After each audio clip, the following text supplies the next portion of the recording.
Yes, I'm Clayton Bartolo, Malta's Minister for Tourism and Public Cleanliness. Thank you very much for joining us here on Breaking Travel News today. We're here at ITB, one of the biggest trade shows in the world, I believe. Why are events such as this important to promoting your destination? Being here at the ITB brings us to realise that the tourism industry is actually the industry of the people and the industry which brings the people together. So it is very important for us to be here, present together with all the other destinations and making sure that even our local industry is here with us, working hand in hand together to make sure that not only we repeat last year's record results, but we continue building on them. Last year, Malta recorded a record of three very important results. The first one was a record in number of tourists who visited Malta, with an increase of around 8 to 9% over that of 2019, a record in the number of guest nights, and significantly a record in the spend. The spend in Malta reached 2.7 billion euros in a year. That's a 20% increase over the 2019 figures. And so our aim is to continue working even harder, not only to attract more tourists, but to make sure that we attract a higher spending tourist to Malta, which will then go hand in hand with our strategy of rethinking tourism and revitalizing it, but also offering a higher quality tourism product, whether it starts from the service and ends in the infrastructure, which we are continuing to invest in. We want to make sure that the tourist who visits Malta gets a positive experience throughout this holiday. Right, great strategy there. Are you looking at different source markets or looking to expand in any way? So at the moment we believe that our primary source markets are very well served through connectivity. We will always continue making sure that our connectivity strategy, which for Malta is very important, given that it's an island state in the Mediterranean, we will continue to enhancing it and diversifying it as is necessary. Our top markets are the Italian and the English market, the German, French, Polish and the Spanish market.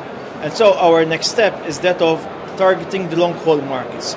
We need to seriously target countries such as the United States of America, we have Japan, China, the Gulf states and even Australia.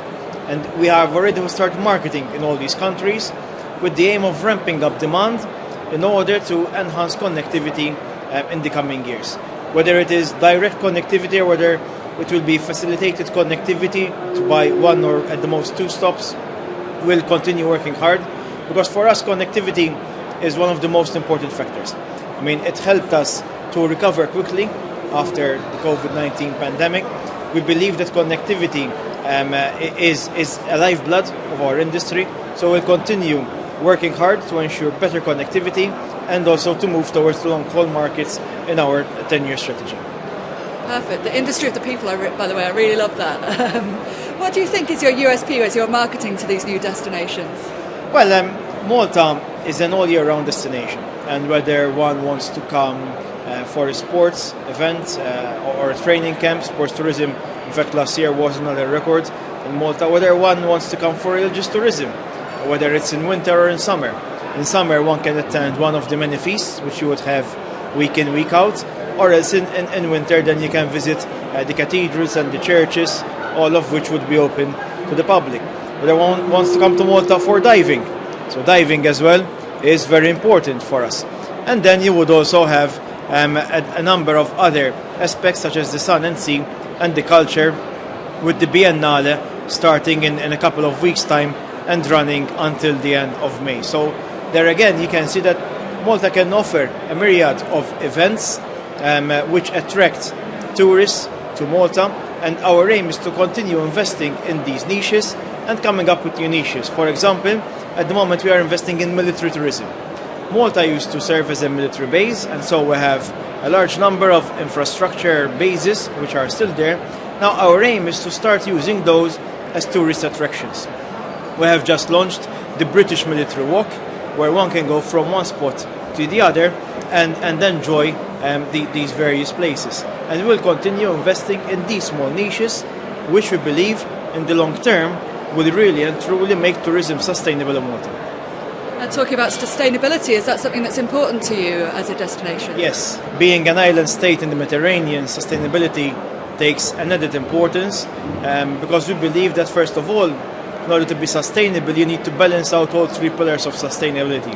That's economical, environmental, and the social aspect. In our eyes, we see tourism as having a huge socio-economic impact on our country, whereas it's not just for the numbers, it's not just there for the economy, but we want it also to be a way of life for the people. This is the industry which helped Malta diversify its economy over the years, helped Malta come out of the COVID-19 pandemic even stronger, and so that is why we are continuing to invest and making sure that it's really and truly sustainable by beating seasonality, and so we managed to attract more tourists even during the off-season, during the shoulder months, which we are managing, and we are on track to beat seasonality. But at the same time, we need to make sure that the environment is really and truly respected, because I believe that climate change is one of the biggest challenges which tourism is facing all around the world. One simply cannot say let's not fly anymore, because that way they won't be able to come to Malta. But at the same time, we need to make sure that the climate-friendly traveller appreciates all the efforts which are being done, for example, by Malta, whereby we are investing in education. We are the only country in the world to offer a diploma in climate-friendly travel, and we are offering scholarships to students coming from less economically developed island states as well, to make sure that these countries have their own chapters in order to start working on climate change as well. So, as you can see, we understand the importance of sustainability. We are working on it, really and truly working on it. Even though Malta is a small country, we believe that we need to do our part, just like everybody else needs to do their part in order to ensure sustainability all year round. I think a lot of these solid strategies are coming from these island nations as it happens. Yes, I think the fact that we are managing to not only come up with a strategy but actually implement it, it shows that Malta is punching above our weight. We are more than happy to do that, as long as everybody else does his share for the environment, but after all, for the whole world in general. A great message there. Finally, do you have any other key messages for our audience here at ITB and beyond? Yes, it's good. Once again, it's good to meet all our partners here together with the local industry. Malta is definitely the place to be. We have achieved very good results last year. Let's come together once again to achieve an even greater result this year, but most importantly, make tourism really and truly sustainable, not only for Malta, but all over the world. Thank you very much for talking to us. And how can people reach you if they want to find out more? People can either visit our Ministry for Tourism website, and there they can find all the contact details. Thank you so much. Enjoy the rest of the show. Thank you.